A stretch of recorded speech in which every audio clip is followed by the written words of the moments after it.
Dasar bodoh. Kami sengaja buat kamu sibuk, biar kami bisa menyiapkan liburan mewah tanpa kamu.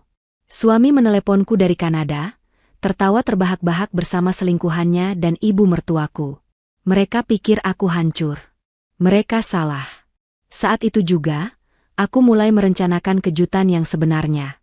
Sebelum ceritanya dimulai, silahkan tulis di kolom komentar dari daerah mana saja teman-teman yang menonton cerita ini. Jangan lupa like dan subscribe agar channel ini bisa semakin berkembang dan bisa mempersembahkan cerita yang lebih menarik lagi. 7 hari sebelum ulang tahun Dendi, Ambar sedang duduk di ruang kerjanya. Jari-jarinya baru saja selesai mengetik balasan untuk beberapa pelanggan bisnis busana muslim online miliknya. Sebagai wanita berhijab yang mandiri, Ambar selalu berusaha menyeimbangkan waktunya antara mengurus rumah tangga dan mengelola bisnis kecilnya. Suasana rumah terasa tenang. Ia melirik jam dinding, pukul 10 pagi. Sebentar lagi ia harus menyiapkan makan siang. Baru saja Ambar hendak beranjak dari kursinya, ia mendengar suara mobil Dendi memasuki garasi. Ambar terkejut. Tidak biasanya suaminya pulang sepagi ini. Apalagi, ia pulang bersama Ibu Irma, ibu mertuanya.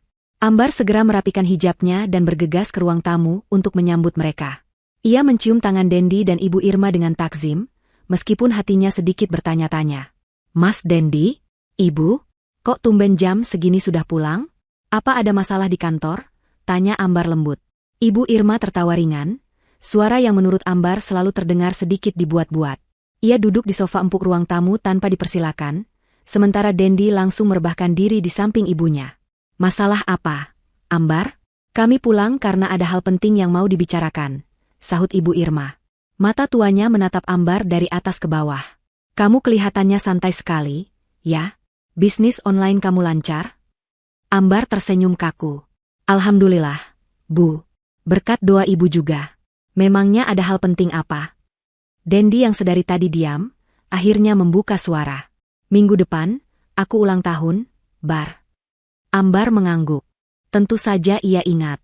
Ia bahkan sudah menyiapkan sebuah kado sederhana namun berkesan yang ia beli dari hasil bisnisnya sendiri. Iya, Mas. Ambar ingat, kok. Bagus kalau kamu ingat, timpal Ibu Irma cepat. Ibu dan Dendi sudah berdiskusi. Ulang tahun Dendi kali ini harus dirayakan besar-besaran. Dendi sekarang sudah jadi direktur, rekan bisnisnya banyak, kliennya orang-orang penting. Kita harus menjaga nama baik keluarga. Dada Ambar mulai terasa tidak nyaman. Maksud ibu pesta? Bukan sekadar pesta, Ambar, kata Dendi, nadanya datar seolah sedang memberi perintah pada bawahan. Pesta mewah. Di Hotel Bintang 5. Undang semua relasi bisnisku. Ibu ingin menunjukkan kalau menantunya ini, kamu, bisa diandalkan untuk menyelenggarakan acara berkelas. Ambar menelan ludah. Pesta mewah di Hotel Bintang 5? Dalam 7 hari? Tapi, Mas, 7 hari itu waktu yang sangat singkat untuk menyiapkan pesta semewah itu. Memesan ballroom, catering, dekorasi semuanya butuh waktu. Nah, itu dia, seru Ibu Irma sambil menepuk tangannya. Justru karena itu kami serahkan semuanya sama kamu. Kamu kan istri yang hebat. Selama ini kamu di rumah saja, mengurus bisnis kecil-kecilanmu itu. Sekarang saatnya kamu berkontribusi nyata untuk karir suami kamu. Ibu yakin kamu bisa. Pujian itu terasa seperti tamparan bagi Ambar. Ia di rumah tidak santai, ia bekerja keras. Tapi ia tidak pernah bisa membantah keinginan mertuanya. Ia menatap Dendi, mencari dukungan. Namun suaminya itu malah menatapnya dengan pandangan menuntut. Kamu sanggup kan, Bar? Tanya Dendi. Ini penting buat citraku di depan kolega. Aku tidak mau malu. Ambar menarik napas panjang. Ia tahu, menolak bukanlah pilihan. Baik, Mas, Bu. Ambar akan usahakan yang terbaik. Tapi soal biaya? Soal biaya kamu jangan khawatir, potong Ibu Irma. Dendi lalu merogoh dompetnya. Ia tidak mengeluarkan kartu debit pribadinya, melainkan sebuah kartu kredit berwarna hitam dengan logo perusahaan. Ia menyodorkan kartu itu pada Ambar. Pakai ini untuk semua keperluan pesta, kata Dendi. Ini kartu kredit perusahaan. Ingat, Ambar, catat semua pengeluarannya sampai rinci. Setiap rupiahnya harus bisa dipertanggungjawabkan. Jangan sampai ada yang kurang, tapi juga jangan seenaknya kamu pakai. Ini demi nama baik keluarga kita. Ambar menerima kartu itu dengan tangan sedikit gemetar. Ada perasaan aneh menjalari hatinya. Mengapa Dendi memintanya mencatat semua pengeluaran dengan begitu detail? Bukankah ini pestanya sendiri? Dan mengapa ia merasa seperti sedang diberi tugas, bukan diberi kepercayaan? Satu lagi, tambah Ibu Irma, senyumnya mengembang licik. Untuk uang muka ballroom dan beberapa vendor, mereka pasti tidak mau pakai kartu kredit di awal. Mereka maunya transfer tunai. Kamu pakai tabungan kamu dulu saja untuk DP.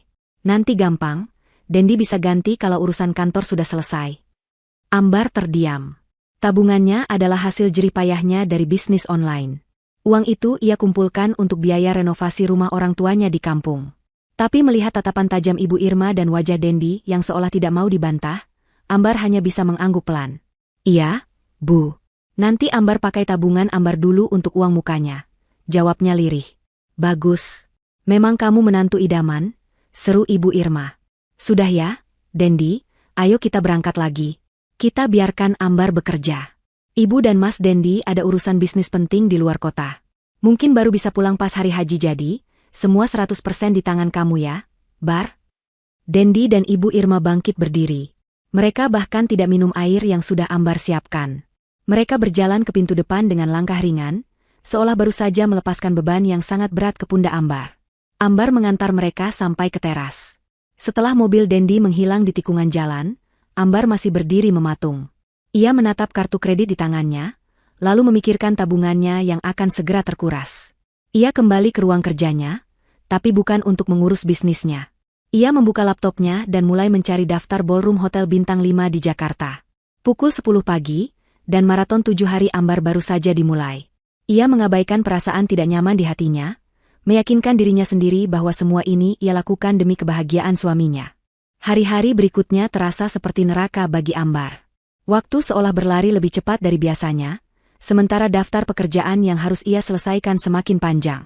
Ambar benar-benar mengorbankan segalanya. Toko online-nya terpaksa ia setel ke mode liburan.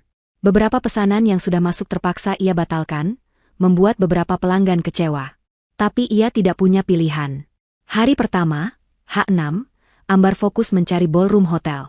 Ini adalah tugas terberat. Menemukan ballroom bintang 5 yang tersedia dalam waktu kurang dari seminggu nyaris mustahil. Setelah menelepon belasan hotel dan selalu mendapat jawaban, penuh, akhirnya ia mendapatkan satu di Hotel Grand Mahardika.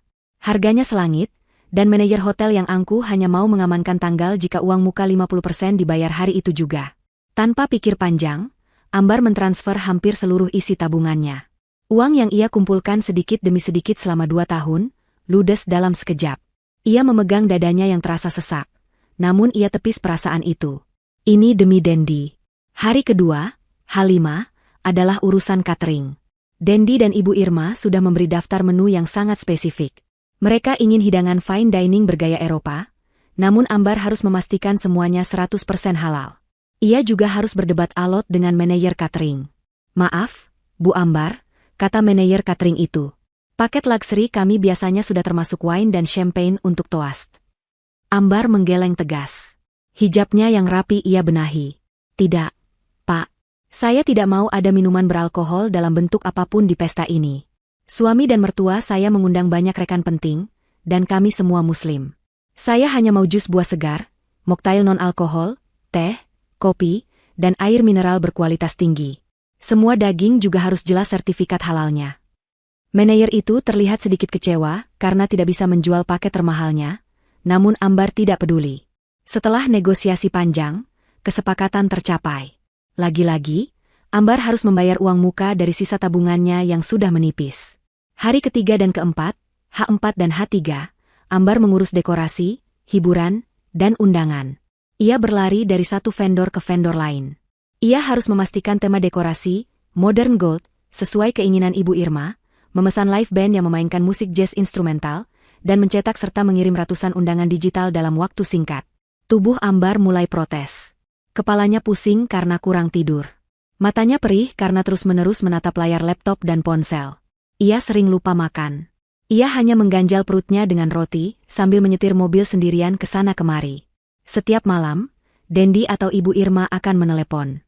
Tapi bukan untuk menanyakan kabarnya. Halo, Bar? Gimana? Sudah beres semua? Suara Dendi terdengar tidak sabar di seberang telepon. Masih proses. Mas, ini Ambar lagi cek layout meja untuk. Harus beres. Awas ya kalau ada yang kurang. Klien Mas banyak yang datang. Jangan bikin malu. Uangnya pakai kartu itu kan? Jangan lupa dicatat, perintah Dendi. Atau telepon dari Ibu Irma. Ambar, kamu sudah pesan kue ulang tahunnya? Ibu mau yang tingginya 7 tingkat, persis seperti di majalah yang ibu kirim fotonya. Jangan lupa ya. Ibu lagi sibuk sekali ini mengurus bisnis di luar kota sama Dendi. Kamu diandalkan sekali loh. Setiap telepon berakhir, Ambar merasa semakin lelah. Mereka tidak bertanya, kamu capek, atau perlu dibantu. Mereka hanya memberi perintah dan tekanan. Ambar merasa seperti karyawan, bukan istri. Tapi lagi-lagi, ia membuang jauh pikiran buruk itu.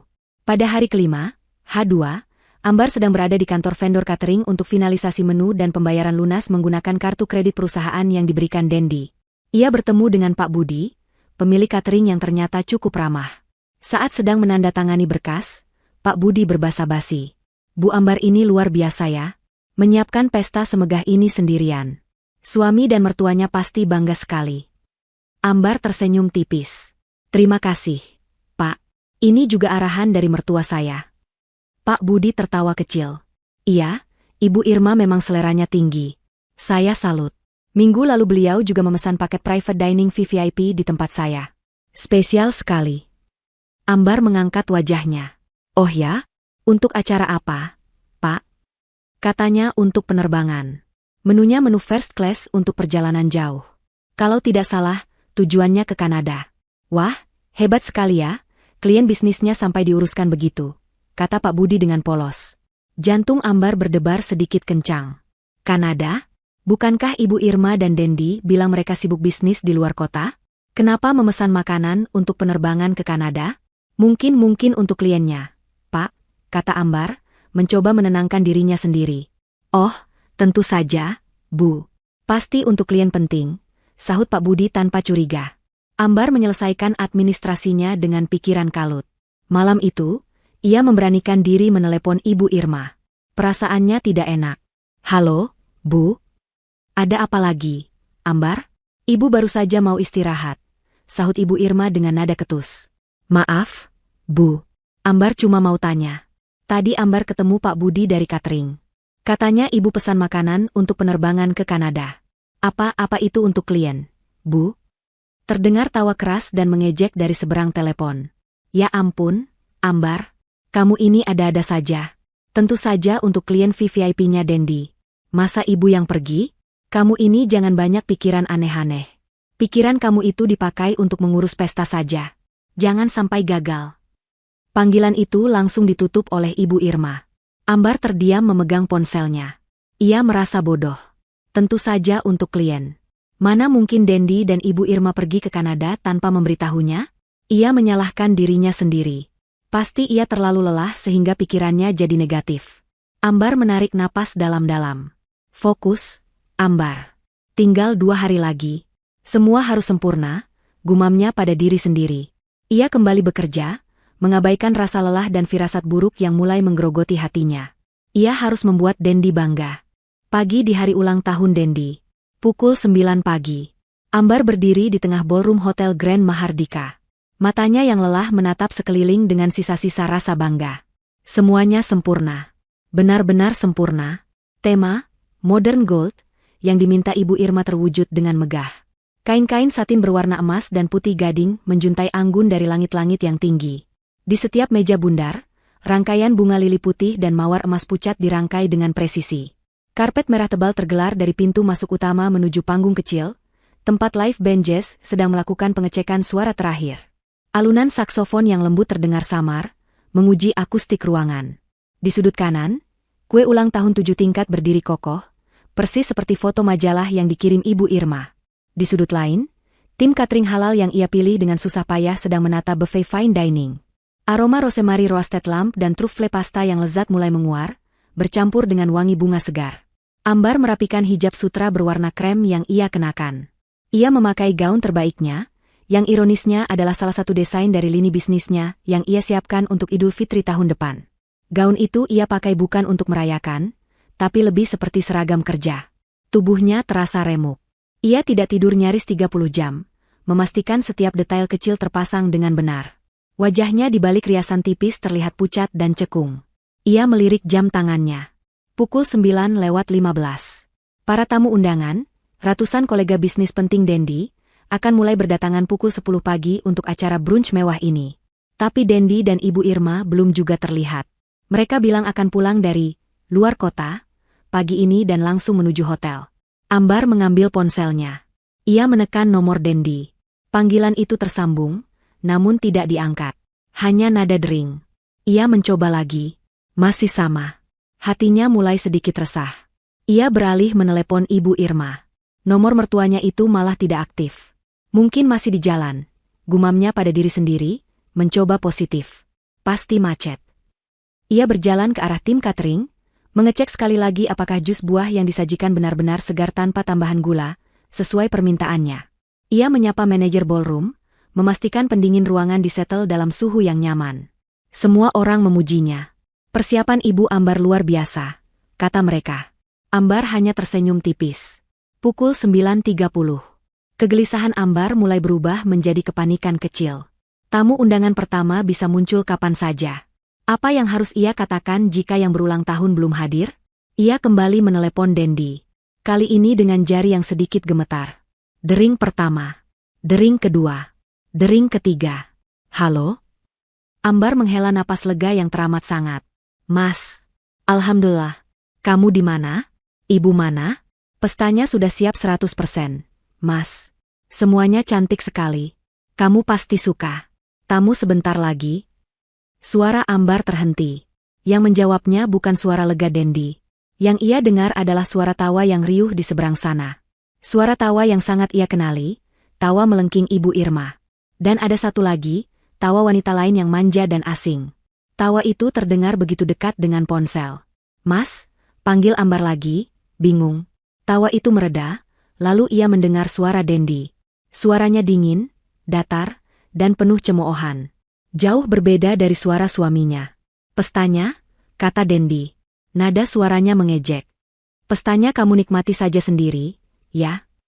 Jantung Ambar seolah berhenti berdetak. Ruangan ballroom yang megah itu mendadak terasa miring. Mas ngomong apa? Ini nggak lucu, Mas. Tamu.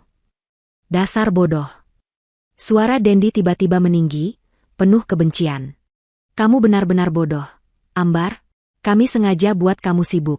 Sibuk urus pesta konyol itu, biar kami bisa menyiapkan liburan mewah tanpa kamu. Lutut Ambar lemas. Liburan mewah? Iya. Kamu pikir kami benaran mau merayakan ulang tahun sama kamu? Wanita jelek kampungan. Kata-kata itu menghantam Ambar seperti palu godam. Wanita jelek kampungan. Terdengar suara Ibu Irma mengambil alih telepon, suaranya lebih keras dan lebih kejam. Dengar ya, Ambar. Terima kasih sudah jadi babu yang baik. Berkat kamu sibuk 7 hari 7 malam, Dendi dan Ibu bisa mengurus visa dan tiket first class dengan tenang. Kamu hebat sekali. Visa tiket? Ambar berbisik, otaknya tidak mampu memproses. Oh, kamu masih belum sadar juga. Tawa wanita asing itu terdengar lagi, ia pasti Julia. Lihat status menantu kesayangan. Biar mata kamu terbuka lebar, teriak Ibu Irma.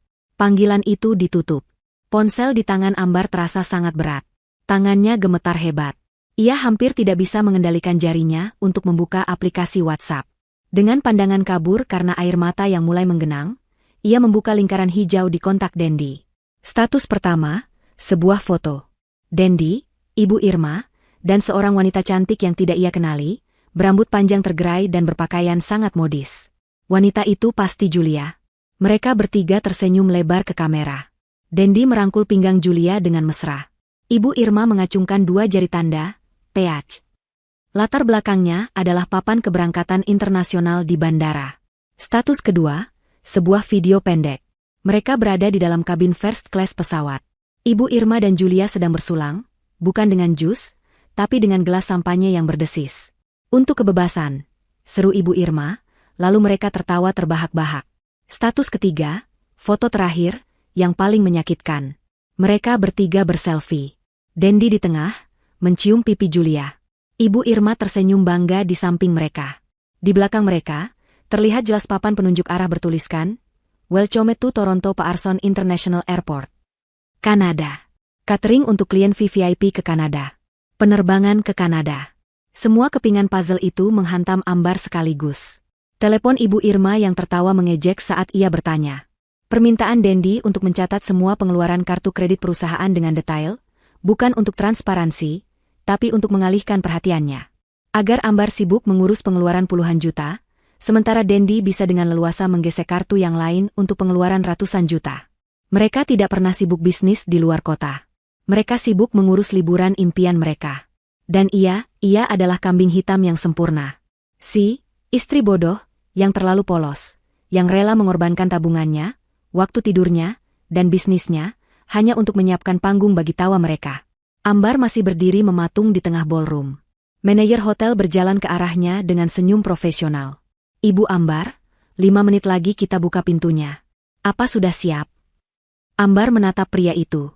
Ia membuka mulutnya, tapi tidak ada suara yang keluar. Ponselnya terlepas dari genggamannya, jatuh ke lantai marmer dengan bunyi, brak, yang keras dan memekakan telinga di ruangan yang tiba-tiba terasa sunyi senyap itu. Ponsel yang jatuh itu seolah menjadi sinyal. Lutut Ambar tidak mampu lagi menopang tubuhnya.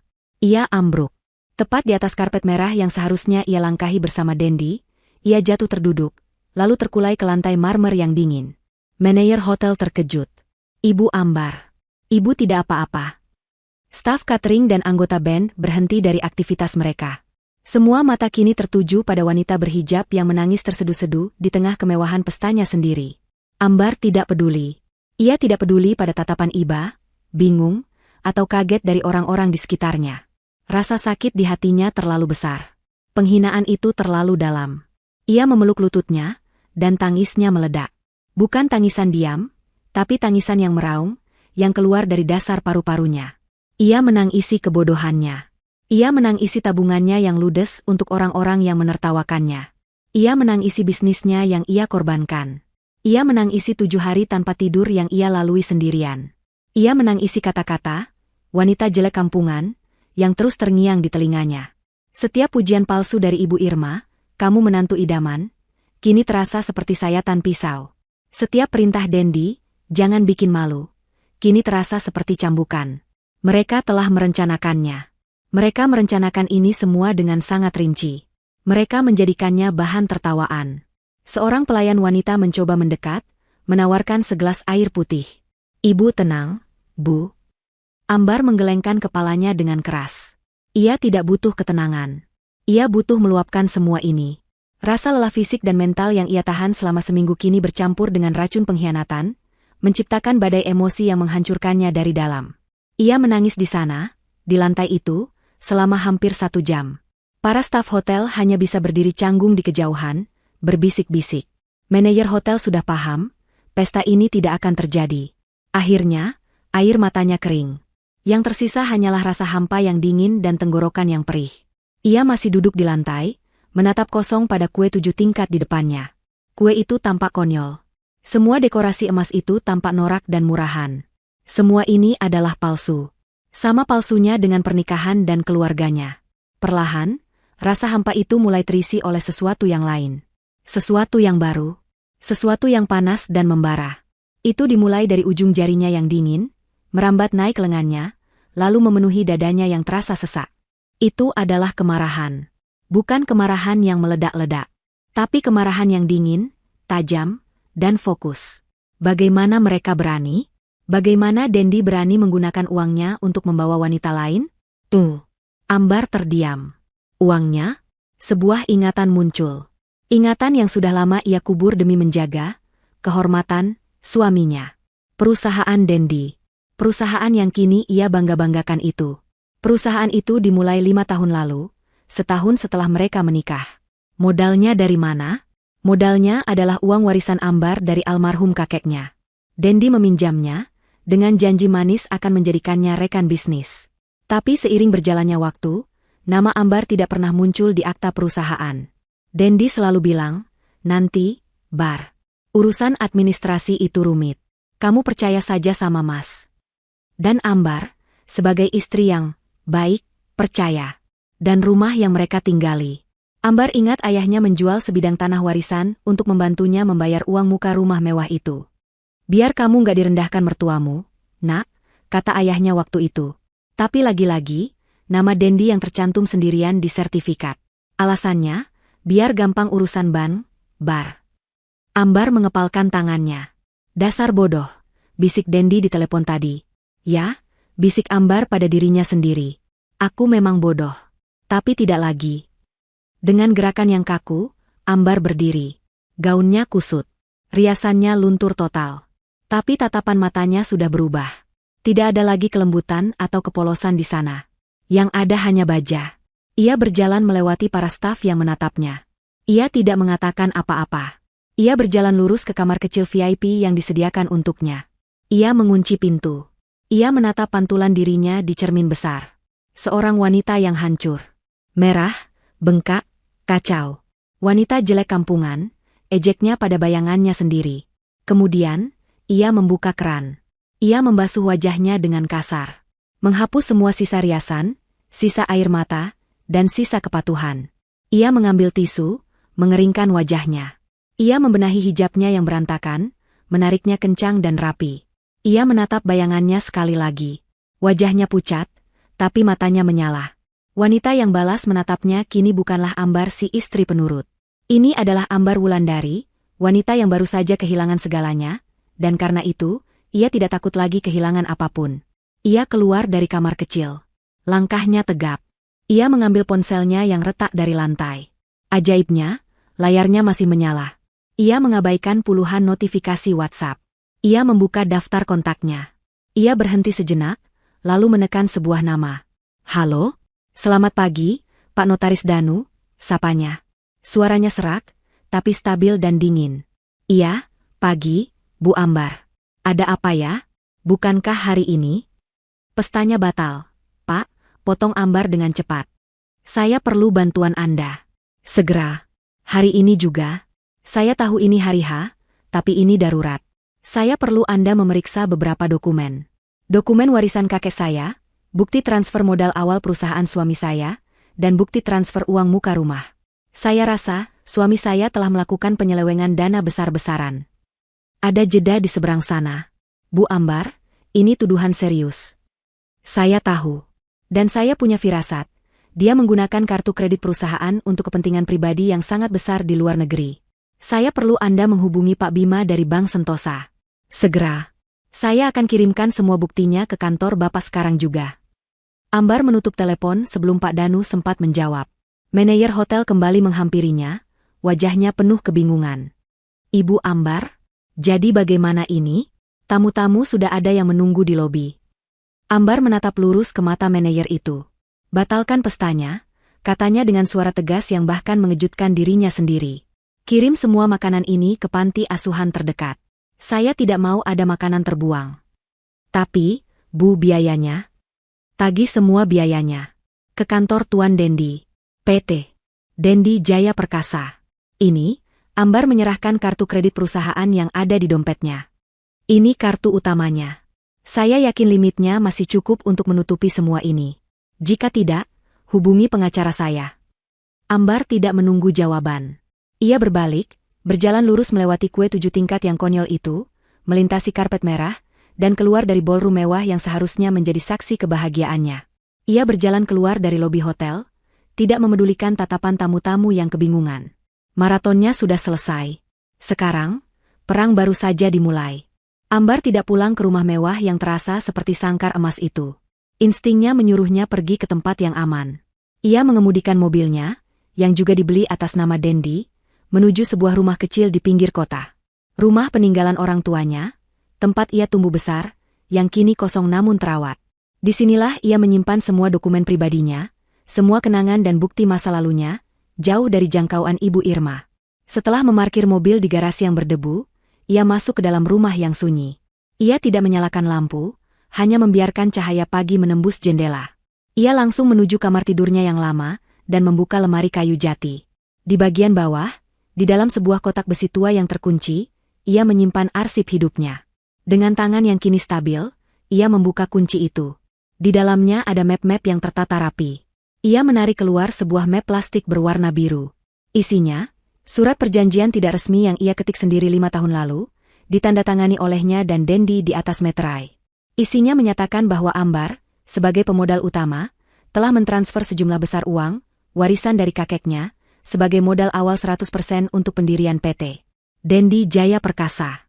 Ambar menatap kertas itu. Dulu ia membuatnya hanya sebagai pegangan, karena Dendi berjanji akan segera mengurus akta notaris yang resmi. Janji yang tidak pernah ditepati. Di bawahnya ada bukti transfer bank asli.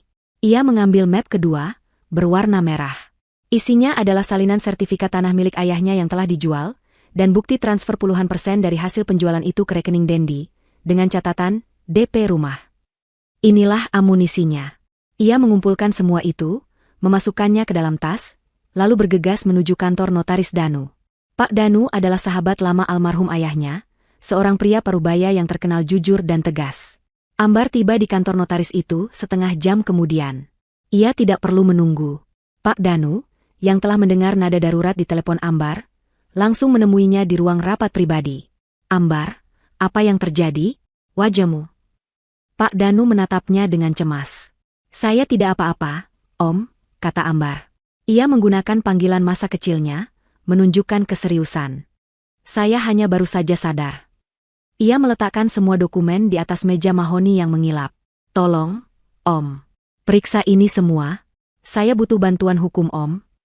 Selama 1 jam berikutnya, Ambar menceritakan semuanya. Ia tidak menangis lagi. Suaranya datar, jelas, dan penuh fakta. Ia menceritakan tentang perintah pesta, 7 hari ia bekerja sendirian, penggunaan tabungannya untuk DP, dan kartu kredit perusahaan yang Dendi berikan. Ia menceritakan panggilan telepon pagi tadi, hinaan, wanita jelek kampungan, dan foto-foto liburan di Kanada bersama Julia. Wajah Pak Danu mengeras. Ia membaca setiap lembar dokumen dengan teliti. Ini kuat, Ambar, kata Pak Danu akhirnya. Sangat kuat. Perjanjian di bawah tangan ini, didukung dengan bukti transfer, sudah menunjukkan posisimu sebagai pemodal utama. Dia tidak memasukkan namamu di akta perusahaan. Ini sudah masuk ranah penggelapan. Saya tahu dia pakai uang perusahaan untuk liburan itu, Om. Bagaimana kita bisa membuktikannya? Tanya Ambar. Kita hubungi bank, kata Pak Danu. Ia menekan tombol interkom. Tolong sambungkan saya dengan Pak Bima di Bank Sentosa. Katakan ini darurat dari notaris Danu. Pak Bima, Kepala Departemen Hukum Bank Sentosa, adalah orang yang mengenal baik Pak Danu. Panggilan itu tersambung dengan cepat. Danu? Ada apa? Bima, saya sedang bersama klien penting, kata Pak Danu, menyalakan pengeras suara. Namanya Ambar Wulandari. Dia adalah pemodal utama, meskipun tidak resmi, dari PT Dendi Jaya Perkasa. Kami punya bukti kuat bahwa pemilik rekening, Dendi, sedang berada di Kanada menggunakan dana perusahaan untuk kepentingan pribadi. Kami khawatir dia akan menguras habis rekening perusahaan. Ambar kemudian menceritakan kembali kisahnya kepada Pak Bima. Ia menceritakan detail kecil yang sangat penting. Fakta bahwa Dendi dan Ibu Irma menyuruhnya menghabiskan tabungannya sendiri untuk DP vendor, sementara mereka menahan dana perusahaan. Ini menunjukkan niat buruk yang terencana. Pak, kata Ambar dengan suara dingin. Mereka sengaja menguras uang pribadi saya lebih dulu, sebelum mereka menguras uang perusahaan untuk liburan mereka. Ada keheningan sejenak di seberang sana. Pak Bima terdengar mengetik sesuatu di komputernya. PT Dendi Jaya Perkasa. Ya, rekening korporatnya ada di kami. Cukup besar. Ibu Ambar, ini situasi yang rumit. Saya juga baru ingat sesuatu, potong Ambar. Matanya menyipit. Beberapa bulan lalu, Dendi pernah menyuruh saya menandatangani setumpuk dokumen. Dia bilang itu hanya untuk administrasi pajak. Saya bodoh, saya tidak membacanya. Saya hanya menandatanganinya di sela-sela mengurus pesanan bisnis saya. Pak Danu dan Pak Bima berkata, hampir bersamaan. Bima, tolong cek, desak Pak Danu. Cek fasilitas pinjaman atas nama perusahaan itu. Saya curiga Dendi telah menjaminkan aset perusahaan. 2 menit terasa seperti 2 jam. Ambar menahan napas. Ya Tuhan, desis Pak Bima di telepon. Suaranya tidak lagi santai. Anda benar, Danu. Ada pinjaman baru yang sangat besar. Ditandatangani 3 minggu lalu. Aset perusahaan, yang modalnya dari Ibu Ambar, dijadikan jaminan. Dan, Dendi juga menjaminkan rumah mereka. Rumah yang DP-nya saya bayar, bisik Ambar. Dan yang lebih buruk, lanjut Pak Bima, suaranya kini terdengar marah. Pinjaman itu, uangnya tidak masuk ke rekening perusahaan. Uangnya ditransfer ke rekening pribadi atas nama Dendi. Dan rekening itu, dalam 3 minggu terakhir, sudah ditarik dalam jumlah besar. Sepertinya untuk membeli tiket, paket liburan, dan ada transfer besar ke rekening atas nama Julia. Ambar menutup matanya. Jadi ini rencananya? Bukan hanya liburan. Dendi berniat kabur. Mengambil pinjaman besar dengan jaminan aset Ambar, lalu melarikan diri bersama selingkuhannya, meninggalkan Ambar dengan perusahaan yang penuh utang. Pak Bima, kata Ambar, membuka matanya. Api kemarahan yang dingin berkobar di sana. Anda harus bekukan rekeningnya. Sekarang juga. Ibu Ambar, saya tidak bisa. Bisa, potong Pak Danu tegas. Bima, dengarkan saya. Bank Anda adalah kreditur. Dendi telah melakukan penipuan terhadap Anda dan klien saya. Dia menggunakan aset fiktif, karena modalnya bukan milik dia sepenuhnya, untuk mendapatkan pinjaman.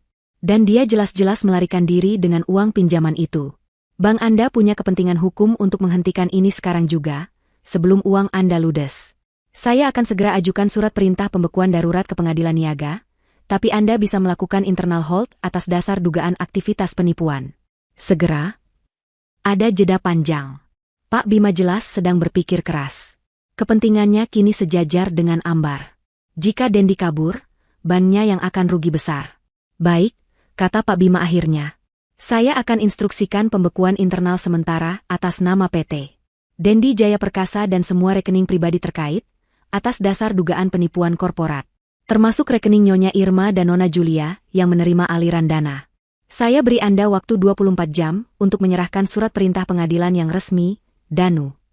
Anda akan mendapatkannya dalam 3 jam, jawab Pak Danu. Telepon ditutup. Pak Danu menatap Ambar. Kejutan yang sebenarnya baru saja dimulai, Ambar. Dia tidak akan bisa menggunakan 1 sen pun uang itu. Ambar mengangguk pelan. Ia tidak merasa lega. Ia tidak merasa menang. Ia hanya merasa kosong. Tapi ia tahu apa yang harus ia lakukan. Om Danu, tolong urus semuanya, katanya sambil berdiri. Saya serahkan penuh pada Om. Saya mau pulang. Pulang ke rumahmu? Bukan. Ke rumah orang tua saya. Saya mau istirahat. Saya sangat lelah. Ambar berjalan keluar dari kantor notaris itu. Ia sudah melakukan langkah pertamanya. Ia sudah melempar bumerang itu kembali. Sekarang, ia hanya perlu menunggu bumerang itu menghantam sasarannya. Pesta yang sesungguhnya bagi Ambar bukanlah hingar-bingar musik atau kemewahan ballroom. Pesta yang sesungguhnya adalah kesunyian di rumah orang tuanya, secangkir teh jahe hangat, dan suara notifikasi dari aplikasi perbankan di ponselnya. Sore itu, tepat 3 jam setelah pertemuannya dengan Pak Danu, surat perintah pembekuan aset sementara dari pengadilan niaga secara resmi dikeluarkan. Alasan hukumnya kuat, dugaan penipuan, penyelewengan dana perusahaan, dan tindakan direktur utama yang merugikan pemodal serta kreditur. Perintah itu segera dikirim secara elektronik ke Bank Sentosa dan semua bank lain tempat Dendi, Ibu Irma, dan Julia memiliki rekening. Palu hukum telah diketuk. Jaringan finansial mereka telah diputus. Sementara itu, ribuan kilometer jauhnya, di Toronto, Kanada, hari masih pagi. Waktu di sana berbeda hampir 12 jam. Dendi, Ibu Irma, dan Julia baru saja bangun di suite presidensial mereka di sebuah hotel ultra mewah, yang biaya 2 malam pertamanya sudah dibayar lunas oleh Dendi menggunakan uang pinjaman bank. Mereka bertiga tertawa-tawa saat sarapan, yang disajikan oleh pelayan pribadi di kamar mereka. Mereka masih membicarakan Ambar. Aku masih tidak percaya dia sebodoh itu, kata Julia sambil memoles kukunya. Menyiapkan pesta untuk kita? Sudah Ibu bilang, sahut Ibu Irma sambil menyuap krowasang. Ambar itu wanita kampungan. Otaknya cuma sebatas dapur dan jualan kerudung. Dia tidak selevel dengan kita. Dendi tersenyum angkuh.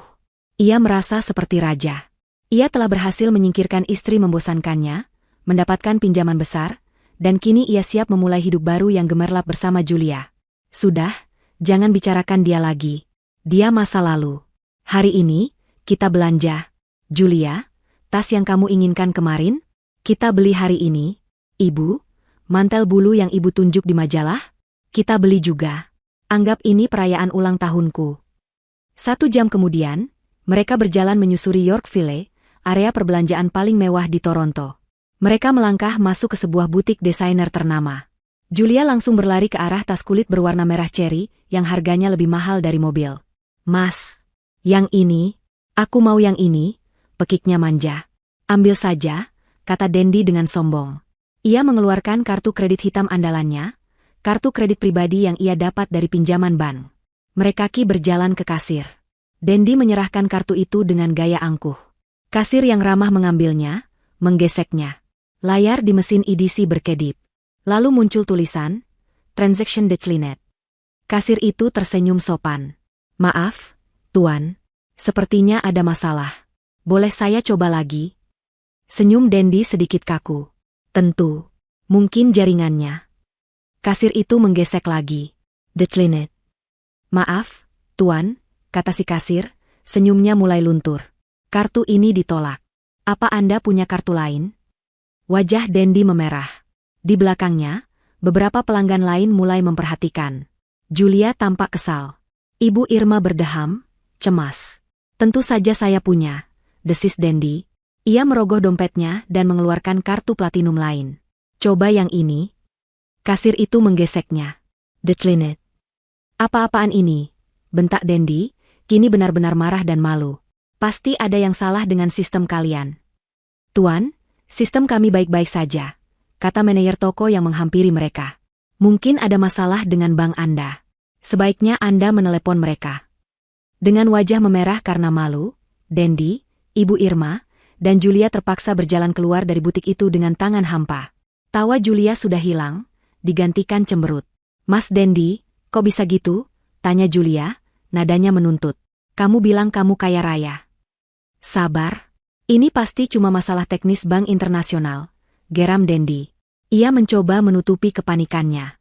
"Ayo kita makan siang dulu, nanti aku telepon bank." Mereka masuk ke sebuah restoran fine dining yang sudah mereka pesan. Setelah memesan makanan dan minuman mahal, Dendi mencoba lagi menelepon bank. Panggilannya tidak tersambung ke layanan internasional. Jantungnya mulai berdebar kencang. Saat makanan penutup disajikan, pelayan datang membawa tagihan. Dendi menyerahkan kartu debitnya. 5 menit kemudian, pelayan itu kembali dengan wajah datar. "Maaf, Tuan, kartu ini juga ditolak." Seluruh restoran seolah terdiam. Dendi kini berkeringat dingin. Ibu Irma pucat pasi. "Coba ini." Ibu Irma menyodorkan kartunya sendiri. "Ditolak." "Mas," desis Julia, kini benar-benar panik. "Bagaimana kita akan bayar ini?" Dendi akhirnya terpaksa mengeluarkan semua uang tunai dolar Kanada yang ia bawa di dompetnya. Uang itu ia siapkan untuk tip. Jumlahnya pas-pasan untuk membayar tagihan, tanpa menyisakan sepeser pun untuk tip, yang membuat pelayan menatap mereka dengan pandangan menghina. Mereka keluar dari restoran itu. Keangkuhan Dendi sudah lenyap.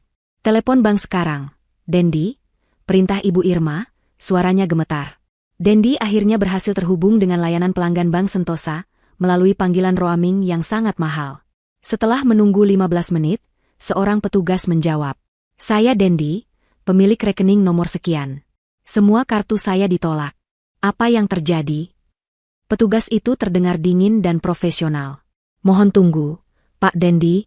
"Ya, saya lihat di sini." "Maaf, Pak.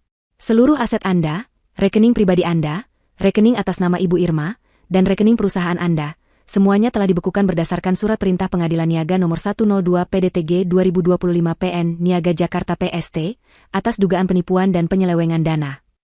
Dunia Dendi serasa runtuh. "Apa? Surat perintah? Dari siapa?" "Perintah ini diajukan oleh kreditur dan pemodal utama Anda, Pak." "Pemodal utama? Siapa?" "Atas nama Ibu Ambar Wulandari." Ponsel itu nyaris terlepas dari tangan Dendi. "Ambar? Wanita kampungan? Bagaimana mungkin?" Di Jakarta, Ambar sedang duduk di kamar tidurnya yang lama. Ia baru saja selesai sholat asyar. Ia merasakan kedamaian yang sudah lama tidak ia rasakan. Ponselnya bergetar. Sebuah email masuk dari Pak Bima, Kepala Hukum Bank. Subjek, laporan aktivitas ditolak, rekening Dendi. Isi email itu adalah sebuah daftar panjang.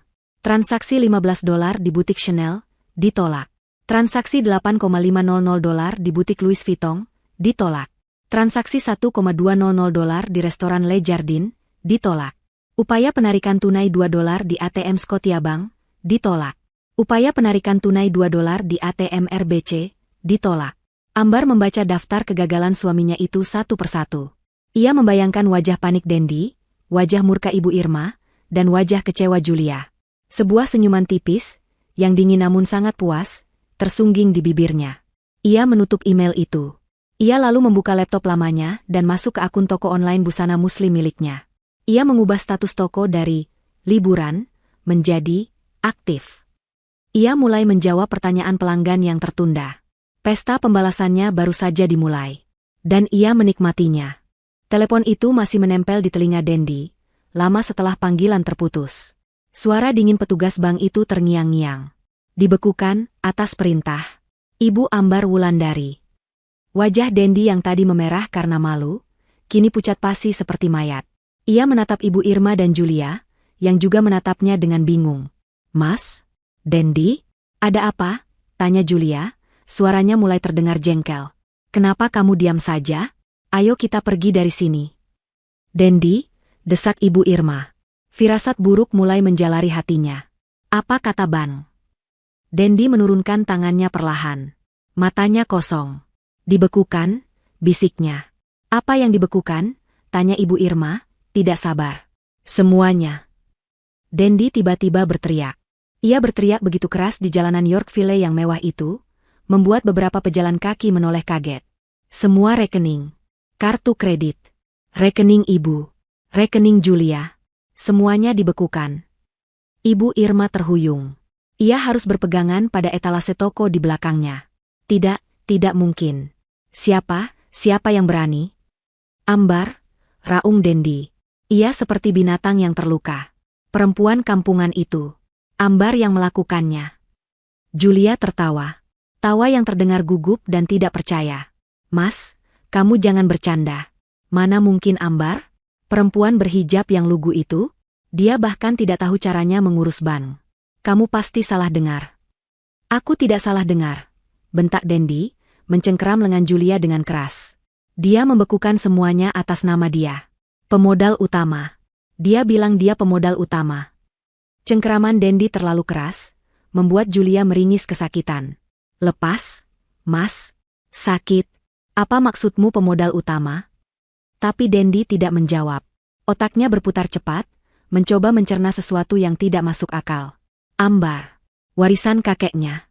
Dokumen yang ia tanda tangani. Rumah yang DP-nya dari uang Ambar. Pinjaman bank. Ya Tuhan. Dia ingat sekarang. Dia ingat semua perjanjian kecil yang ia remehkan, semua tanda tangan yang ia minta dari Ambar. Dia pikir Ambar bodoh. Ternyata Ambar hanya sedang mengumpulkan bukti. "Kurang ajar," desis Ibu Irma. Wajahnya kini penuh kebencian. Berani-beraninya dia akan ibu buat perhitungan nanti. "Ayo, Dendi, kita pulang. Kita harus pulang sekarang dan memberi pelajaran pada perempuan itu." Ibu Irma mulai berjalan tergesa-gesa, seolah ia bisa langsung memesan tiket pesawat. "Pulang?" Dendi tertawa, tawa yang terdengar gila. "Pulang pakai apa, Bu? Kita tidak punya uang. 1 sen pun tidak. Uang tunai kita habis untuk membayar restoran sialan tadi." Langkah Ibu Irma terhenti. Julia terdiam. Mereka bertiga berdiri kaku di trotoar yang sibuk itu. Angin musim gugur di Toronto berhembus cukup kencang, menerbangkan rambut Julia dan membuat syal mahal Ibu Irma berantakan. Mereka kedinginan. Dan untuk pertama kalinya, mereka merasa takut. "Pasti masih ada sisa," kata Julia panik, sambil memeriksa dompet kecilnya. "Uangku, oh, tidak. Aku tidak bawa uang tunai banyak. Aku pikir kamu yang bayar semuanya, Mas." "Aku juga," sahut Ibu Irma. "Uang tunai ibu hanya beberapa lembar dolar, tidak cukup untuk taksi ke bandara." Mereka bertiga terdiam, saling pandang. Kepanikan yang sesungguhnya mulai melanda. "Hotel," kata Dendi tiba-tiba. "Kita kembali ke hotel. Paling tidak kita masih punya kamar sampai besok. Kita bisa pikirkan cara dari sana." Itu satu-satunya harapan mereka. Mereka berjalan kaki kembali ke hotel ultra mewah mereka. Perjalanan yang tadi pagi terasa angkuh dan penuh tawa, kini terasa berat dan penuh kehinaan. Mereka tidak lagi melihat-lihat etalase, mereka hanya menunduk dan berjalan cepat. Mereka tiba di lobi hotel yang megah. Dendi berjalan ke lift, tapi Ibu Irma menghentikannya. Kunci kita, Dendi. Kunci kita ada di tas Julia yang tertinggal di restoran tadi. Dendi menggeram marah.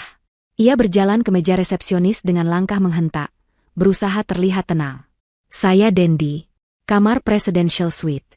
Kunci kami tertinggal. Resepsionis itu tersenyum sopan, namun matanya dingin. Ia mengetik sesuatu di komputernya. Ah, Tuan Dendi. Benar. Mohon tunggu sebentar. Resepsionis itu berbicara pelan ke telepon, dan beberapa saat kemudian, seorang manajer berjas rapi menghampiri Dendi. Selamat sore, Tuan Dendi, kata manajer itu. Suaranya ramah, tapi tidak ada kehangatan. Kami menerima pemberitahuan dari bank Anda. Ada penolakan pembayaran untuk tagihan Anda hari ini, termasuk layanan kamar dan minibar yang Anda gunakan pagi tadi. Darah serasa surut dari wajah Dendi. Itu pasti kesalahan. Bank saya sedang ada masalah teknis. Mungkin saja, Tuan, kata manajer itu. Namun, kebijakan hotel kami sangat ketat. Mengingat tagihan Anda yang sudah ditolak dan juga adanya peringatan penipuan dari pihak bank Anda, dengan sangat menyesal kami harus membatalkan sisa masa tinggal Anda. Kami juga harus meminta Anda untuk melunasi tagihan yang tertunggak untuk hari ini sebelum Anda pergi. Pergi? Suara Ibu Irma melengking. Kamu mengusir kami? Manajer itu menatap Ibu Irma. Kami hanya menjalankan prosedur, Nyonya. Total tagihan Anda untuk hari ini adalah $1.200. $1.200. Mereka bahkan tidak punya $20. Saya akan bayar, kata Dendi, suaranya bergetar karena marah dan malu. Tapi nanti, beri saya waktu. Saya harus menghubungi bank saya. Maaf, Tuan. Pembayaran harus dilakukan sekarang. Jika tidak, manajer itu memberi isyarat, dan 2 petugas keamanan hotel yang bertubuh besar muncul di belakangnya. Jika tidak, kami terpaksa meminta Anda mengosongkan kamar Anda saat ini juga. Barang-barang Anda akan kami tahan sampai pembayaran lunas. Jangan sentuh barang-barang kami, pekik Julia. Tas-tas belanjaannya ada di kamar itu. Ini penghinaan, teriak Ibu Irma. Anda tahu siapa kami? Kami tahu Anda adalah tamu yang tidak bisa membayar tagihan, kata manajer itu dengan dingin. Anda punya waktu 30 menit untuk mengemasi barang-barang pribadi Anda. Petugas kami akan mengantar Anda ke kamar. Setelah itu, Anda harus meninggalkan properti hotel ini. Dendi, Ibu Irma, dan Julia tidak punya pilihan. Diantar oleh 2 petugas keamanan, mereka diantar ke suite mewah mereka melalui lift barang. Pemandangan yang dilihat Ambar di status WhatsApp mereka kini menjadi penjara mereka. Mereka mengemasi barang-barang mereka dengan panik. Tawa sudah hilang. Ibu Irma dan Julia mulai menangis sambil menyalahkan Dendi. Ini semua salahmu, Dendi. Kenapa kamu bisa begitu ceroboh? Isak Ibu Irma. Kamu bohong sama aku, Mas. Kamu bilang kamu kaya. Kamu bawa aku ke sini untuk jadi gelandangan, teriak Julia. Diam kalian berdua, raung Dendi. Ia sendiri panik setengah mati. Ia mencoba menelepon Ambar dari telepon hotel. Nomornya tidak bisa dihubungi. Sudah diblokir. Ia mencoba menelepon kantornya di Jakarta. Nomornya tidak terdaftar. 30 menit kemudian, mereka bertiga didorong keluar dari hotel. Bukan lewat lobi utama yang megah, tapi lewat pintu belakang yang bau, tempat sampah menumpuk. Mereka berdiri di gang sempit, diapit oleh koper-koper mewah mereka. Louis Vuitton, Rimowa, Chanel. Ironis. Mereka terlihat seperti gelandangan kaya. Hari mulai gelap. Udara semakin dingin. Mereka tidak punya uang, tidak punya tempat tinggal, dan terdampar di negara asing. Ibu Irma terduduk di atas salah satu koper dan menangis sejadi-jadinya. Bukan tangis penyesalan, tapi tangis kemarahan dan penghinaan. Julia berdiri gemetar, menatap Dendi dengan kebencian murni. Dan Dendi hanya bisa berdiri mematung, menatap lampu-lampu kota Toronto yang mulai menyala. Lampu-lampu yang tadinya terlihat indah, kini terlihat mengejeknya. Malam pertama mimpi buruk mereka dimulai. Dendi akhirnya ingat ia menyimpan beberapa lembar uang dolar Amerika darurat di kantong tersembunyi di dompetnya. Jumlahnya hanya cukup untuk menyewa 1 kamar di motel paling kumuh dan paling murah di pinggiran kota. Mereka naik taksi, dan sopir taksi menatap mereka dengan aneh. 3 orang berpakaian desainer, membawa koper mewah, tapi minta diantar ke alamat motel yang terkenal sebagai sarang kejahatan. Kamar motel itu kecil, berbau asap rokok dan jamur. Hanya ada satu tempat tidur dengan sprei yang entah kapan terakhir dicuci. Karpetnya penuh noda. 3 orang yang terbiasa tidur di atas sutra itu, kini harus berdesakan di satu tempat tidur yang kotor. Keheningan di antara mereka terasa lebih menakutkan daripada suara-suara aneh dari kamar sebelah. Kepanikan yang sesungguhnya baru saja mencengkeram leher mereka. Hari kedua di Kanada adalah hari di mana kenyataan menghantam mereka seperti kereta barang. Mereka terbangun di kamar motel yang pengap itu, karena suara teriakan dari koridor. Ibu Irma terbangun dengan sakit di seluruh punggungnya. Julia menangis dalam diam di sudut kamar, riasannya luntur total, memperlihatkan wajah yang lelah dan marah. "Mas, aku lapar," rengek Julia. Dendi memijat pelipisnya. Sisa uang dolar Amerika mereka hampir habis untuk membayar motel semalam. "Mereka harus makan. Berikan perhiasanmu," kata Dendi dengan suara serak. "Apa?" Mata Julia membelalak. "Tidak mau. Ini punyaku." Ia memegangi anting berlian di telinganya. "Kamu mau makan atau tidak?" Dendi tidak lagi membujuk. Ia maju dan menarik paksa anting itu dari telinga Julia, membuatnya menjerit kesakitan. "Dendi, kamu gila!" teriak Ibu Irma, mencoba melerai. "Diam, Bu," bentak Dendi. "Ini semua salah Ibu juga. Terus memanjakanku. Terus menghina Ambar. Sekarang lihat. Kita tidak punya apa-apa." Itu adalah pertama kalinya Dendi membentak ibunya. Ibu Irma terdiam, syok. Aliansi kejahatan mereka mulai retak. Dendi lalu menatap jam tangan mewah di pergelangan tangannya. Rolex yang selalu ia banggakan. Dengan geram, ia melepasnya. "Kita jual ini," katanya. Mereka menemukan sebuah pegadaian. Pemilik toko, melihat 3 orang yang tanpa putus asa dengan pakaian mahal namun kotor, tahu ia berada di atas angin. Ia menertawakan anting berlian Julia, menyebutnya palsu. Ia menghargai Rolex Dendi dengan harga yang sangat murah, 1/10 dari harga aslinya. "Ini perampokan," seru Dendi. "Ambil atau tinggalkan," kata pemilik toko itu sambil mengangkat bahu. Dengan tangan gemetar, Dendi menerima uang tunai itu. Jumlahnya hanya cukup untuk bertahan hidup beberapa hari di motel murah itu, dan membeli makanan cepat saji yang berminyak.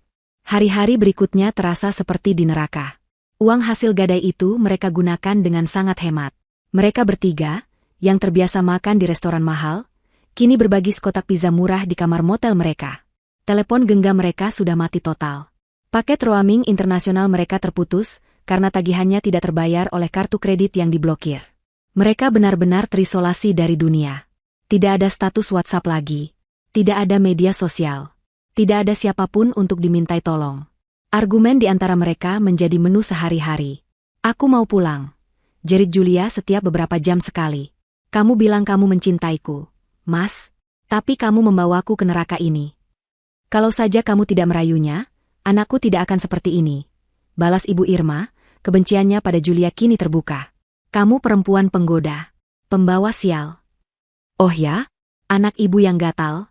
Dia yang mengejarku. Dia yang bilang istrinya kampungan dan membosankan," serang Julia balik. Dendi hanya bisa mendengarkan sambil memegangi kepalanya yang serasa mau pecah. Kebanggaan dan kesombongannya telah luntur, digantikan oleh keputusasaan yang pekat. Setelah 3 hari, uang hasil gadai itu habis. Ludes. Mereka diusir dari motel pagi itu. Manajer motel melemparkan tas mereka ke trotoar, karena mereka tidak bisa membayar sewa kamar untuk hari itu. "Apa yang kita lakukan sekarang, Dendi?" tanya Ibu Irma, suaranya gemetar. Ia benar-benar ketakutan. Mereka tidak punya pilihan. Tujuan mereka satu-satunya adalah Kedutaan Besar Republik Indonesia. Mereka berharap bisa meminta perlindungan dan dipulangkan. Masalahnya, mereka tidak tahu alamatnya dan tidak punya uang untuk taksi. Mereka harus berjalan kaki, menyeret koper-koper mewah mereka yang kini terasa seperti beban kutukan. Mereka berjalan tanpa arah, bertanya pada orang-orang di jalan. Pakaian desainer mereka sudah kotor dan lecek. Rambut Ibu Irma acak-acakan. Julia menangis tanpa henti. Dendi berjalan seperti zombie. Mereka menjadi tontonan yang aneh. 3 orang kaya yang terlihat seperti gelandangan. Setelah berjalan berjam-jam, mereka akhirnya menemukan sebuah perpustakaan umum. Mereka masuk hanya untuk menggunakan internet gratis dan mencari alamat kedutaan.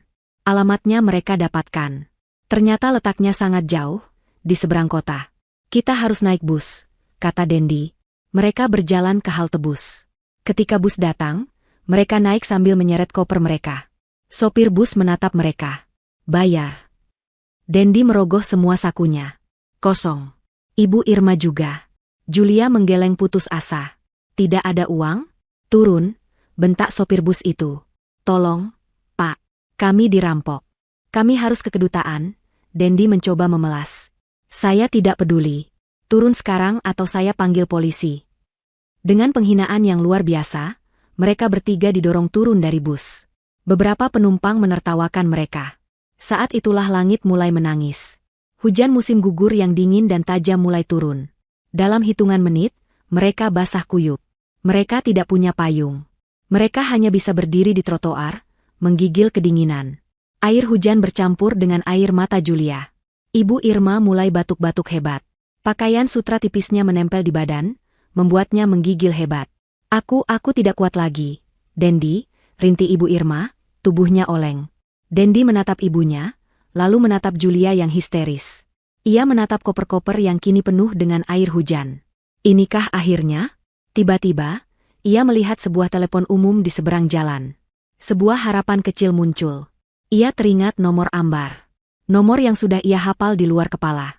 Ia merogoh sakunya lagi, mencari koin receh sisa kembalian membeli pizza kemarin. Ada beberapa koin. Tunggu di sini, teriaknya pada ibu dan Julia. Ia berlari menyeberang jalan, tidak peduli pada klakson mobil. Ia masuk ke bilik telepon yang bau itu, tangannya gemetar hebat memasukkan koin. Ia menekan nomor Ambar. Panggilan itu tersambung. Terdengar nada dering. 1 kali, 2 kali, 3 kali. Ayo, Ambar angkat. Angkat, bodoh, gumamnya panik. Nada dering keempat, kelima, keenam. Lalu panggilan itu beralih ke pesan suara. Dendi membanting gagang telepon. Ia memasukkan koin lagi. Ia menelepon lagi. Nada dering. Pesan suara. Lagi. Nada dering. Pesan suara. Ia menjadi gila. Ia terus menelepon nomor yang sama berulang-ulang. Ia menelepon kantornya. Nomor tidak terdaftar. Ia menelepon nomor rumahnya. Nomor tidak terdaftar. Ambar tidak hanya membekukan asetnya. Ambar sedang membongkar seluruh hidupnya. Dendi menjadi histeris. Ia menelepon nomor Ambar lagi, dan lagi, dan lagi. Ia tidak peduli koinnya habis. Ia hanya ingin mendengar suara Ambar. Ia ingin memaki, memohon, apa saja. Di seberang jalan, Ibu Irma dan Julia menatap ngeri pada Dendi yang sedang menggedor-gedor bilik telepon umum, berteriak-teriak ke gagang telepon meskipun tidak ada yang menjawab. 10 panggilan. 20. 40. 60. Setiap panggilan yang tidak terjawab terasa seperti paku yang ditancapkan ke dalam peti mati kesombongannya. Mereka terdampar. Basah kuyup, kedinginan, kelaparan, dan tidak punya siapa-siapa di belahan dunia lain. Dan semua ini karena satu orang yang mereka sebut, wanita jelek kampungan. Epat di saat Dendi, Ibu Irma, dan Julia berdiri menggigil di bawah hujan Kanada, berdebat di depan motel kumuh yang baru saja mengusir mereka, suasana di Jakarta justru sebaliknya. Ambar sedang duduk di ruangan yang sama, yang 7 hari lalu menjadi saksi tangis dan kehancurannya. Ballroom Hotel Grand Mahardika. Namun kali ini, suasananya sangat berbeda. Tidak ada musik jazz, tidak ada aroma makanan mewah. Kue 7 tingkat yang konyol itu sudah lama hilang, disumbangkan ke panti asuhan. Meja-meja bundar telah diganti dengan satu meja rapat persegi panjang yang sangat besar dan kokoh. Disinilah, pesta, Ambar yang sesungguhnya berlangsung. Ini adalah rapat umum pemegang saham luar biasa, yang diadakan secara darurat. Ambar duduk di kursi utama di ujung meja. Ia tidak lagi memakai gaun pesta yang sedih. Ia mengenakan setelan kerja berwarna biru tua yang dijahit rapi, dipadukan dengan hijab sutra berwarna perak yang memberinya aura wibawa yang luar biasa. Wajahnya tenang, tatapannya tajam. Ia tidak terlihat seperti wanita yang baru saja dihancurkan. Ia terlihat seperti wanita yang baru saja terlahir kembali dari baja. Di sisi kirinya duduk Pak Notaris Danu, dengan tumpukan dokumen hukum di depannya. Di sisi kanannya, Pak Bima dari Bank Sentosa, mewakili bank sebagai kreditur terbesar yang baru saja ditipu. Di sekeliling meja duduk beberapa investor minoritas dan kreditur lain, orang-orang yang juga telah ditipu Dendi dalam skala lebih kecil. Ponsel Ambar tergeletak di atas meja, layar menghadap ke bawah. Baik, kita mulai, kata Pak Danu dengan suara berat. Seperti yang sudah saya jelaskan, kita berkumpul di sini atas dasar darurat. Direktur Utama PT Dendi Jaya Perkasa, Saudara Dendi, telah terbukti melakukan penipuan. Pak Danu lalu memaparkan semuanya dengan runut. Ia menunjukkan salinan bukti transfer modal awal dari rekening pribadi Ambar 5 tahun lalu. Ia menunjukkan salinan perjanjian di bawah tangan yang Dendi tanda tangani. Ini membuktikan, kata Pak Danu, bahwa 90% modal awal perusahaan ini berasal dari Ibu Ambar Wulandari. Namun, saudara Dendi dengan sengaja tidak pernah mendaftarkan nama Ibu Ambar dalam akta pendirian. Ini adalah penggelapan dalam jabatan. Wajah para investor lain tampak kaget, lalu mengangguk-angguk setuju. Kemudian, Pak Bima dari BAN mengambil alih. Dan yang lebih buruk, Tuan Dendi telah menggunakan aset perusahaan, yang notabene bukan miliknya sepenuhnya, untuk mengajukan pinjaman korporat yang sangat besar 3 minggu lalu. Pak Bima menunjukkan dokumen pinjaman itu. Dia memalsukan tanda tangan persetujuan dewan, yang mana dewan itu tidak pernah ada. Dia menjaminkan aset perusahaan dan rumah tinggal yang juga terbukti dibeli sebagian besar dengan uang Ibu Ambar.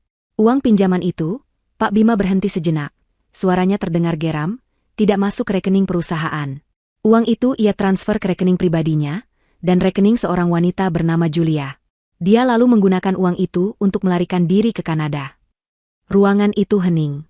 Skala kejahatan Dendi membuat semua orang terperangah.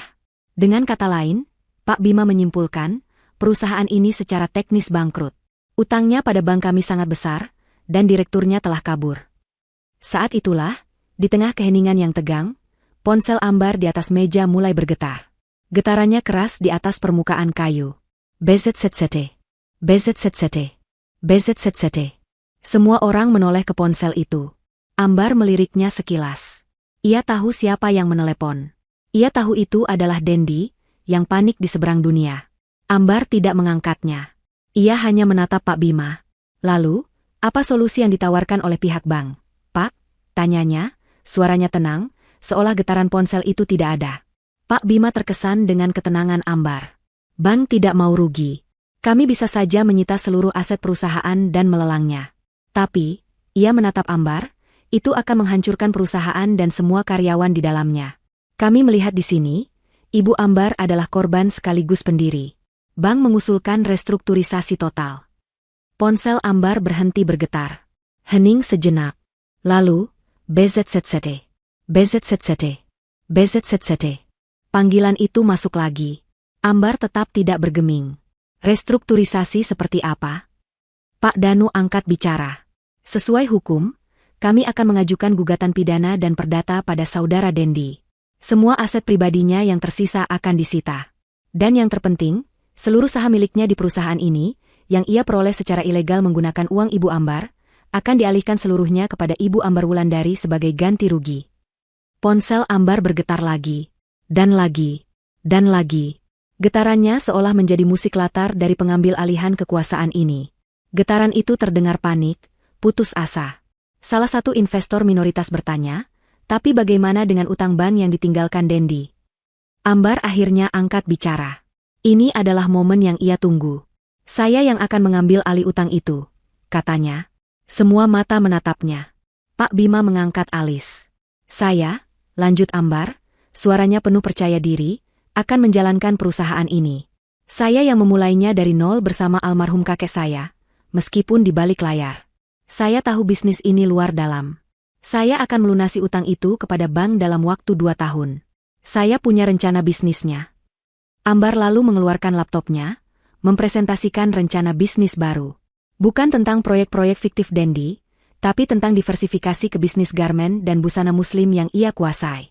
Presentasinya tajam, penuh data, dan sangat meyakinkan. Setelah 1 jam, rapat itu selesai. Para kreditur dan investor setuju. Bank setuju. Pak Danu mengetuk palu notarisnya. Dengan ini, rapat umum pemegang saham luar biasa memutuskan, memberhentikan saudara Dendi dengan tidak hormat, mengajukan tuntutan hukum penuh, dan mengangkat Ibu Ambar Wulandari sebagai direktur utama yang baru PT Jaya Abadi Sentosa. Perusahaan itu kini miliknya. Sah. Satu persatu orang-orang di ruangan itu menjabat tangannya. Selamat, Bu Direktur. Kami percaya pada Anda, Bu Ambar. Pak Danu dan Pak Bima adalah yang terakhir. Kamu berhasil, Ambar. Ini baru permulaan, kata Pak Danu, matanya berkaca-kaca bangga. Setelah semua orang pergi, Ambar duduk sendirian di ballroom yang sunyi itu. Ia menatap kursi kosong di sekelilingnya. Ia teringat bagaimana ia ambruk menangis di lantai yang sama persis seminggu lalu. Ia akhirnya mengambil ponselnya. Layarnya penuh. 60 panggilan tak terjawab, nomor tak dikenal, Kanada. Dan serangkaian pesan singkat, pasti dikirim dari telepon umum atau meminjam ponsel seseorang. Ambar angkat. Ini Dendi. Kamu gila. Apa yang kamu lakukan? Buka blokirnya. Ambar, aku mohon, kami tidak punya uang. Ibu sakit, Ambar. Kami kedinginan. Kamu akan berdosa kalau ibu sampai kenapa-kenapa. Tolong. Jawab teleponnya, wanita jelek. Pesan terakhir itu membuat Ambar tersenyum tipis.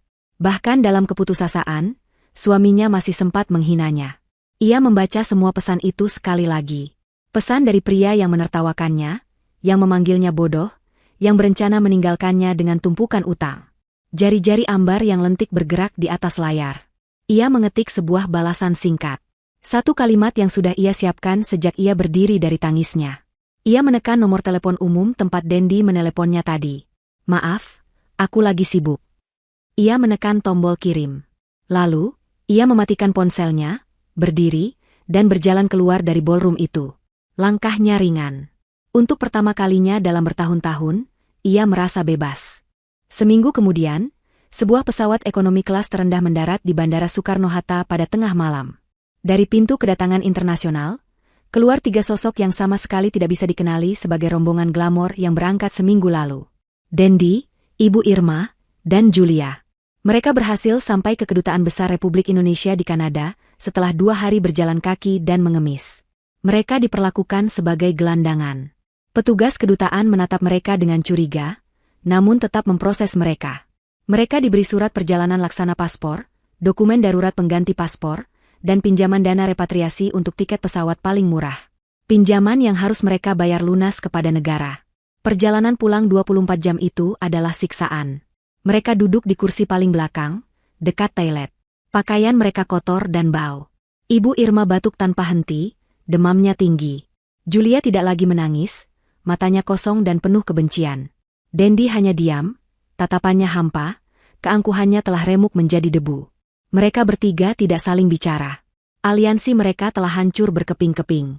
Setelah mengambil koper-koper mereka, yang kini terlihat lecet dan kotor, mereka berdiri di lobi kedatangan. Sekarang apa? Desis Julia. Suaranya serak. Aku tidak punya uang sepeser pun. Pasporku masih kamu pegang, Dendi. Dendi, tanpa berkata apa-apa, membuka tas ranselnya yang kumuh, mengeluarkan paspor Julia, dan melemparkannya ke lantai di depan kaki Julia. Julia menatap paspor itu, lalu menatap Dendi. Selesai, katanya. Aku selesai denganmu, pria miskin penipu.